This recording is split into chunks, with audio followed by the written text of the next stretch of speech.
When retired mechanic Michael Reichard learned he needed a procedure to relieve blockages in his leg, he tried to find out what it would cost. There was no listing for it on that list anywhere. Didn't have nothing about what the procedures cost. The national average cost of his operation is $18,000 to $25,000. But Michael got a bill for $92,000 for the routine outpatient procedure. I was floored.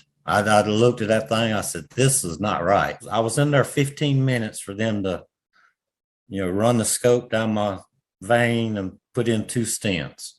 A study by the watchdog group patientrightsadvocate.org reveals that Michael's experience is hardly unique. Despite a year-old federal law that now requires hospitals to be upfront with their pricing so patients can shop around.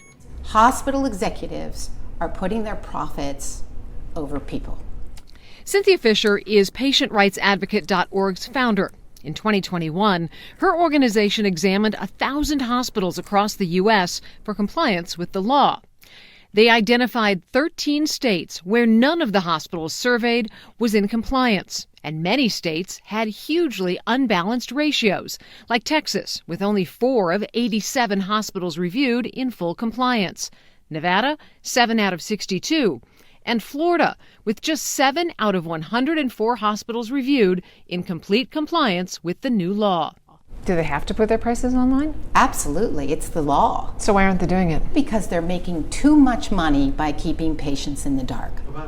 We sat down with Health and Human Services Secretary Javier Becerra and asked him what he's doing about major hospital groups that aren't complying.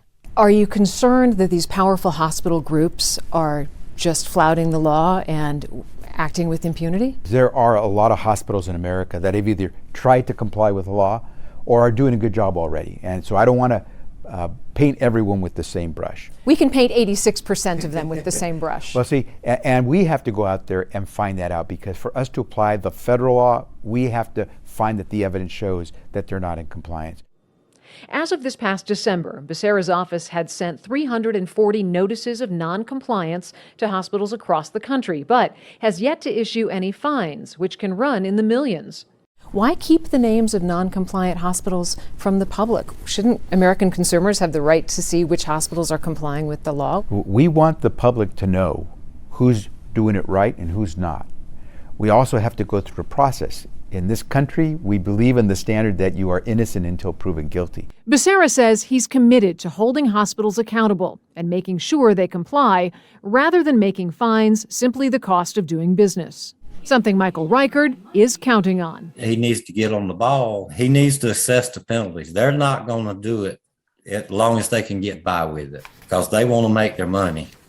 For Spotlight on America, I'm Lisa Fletcher.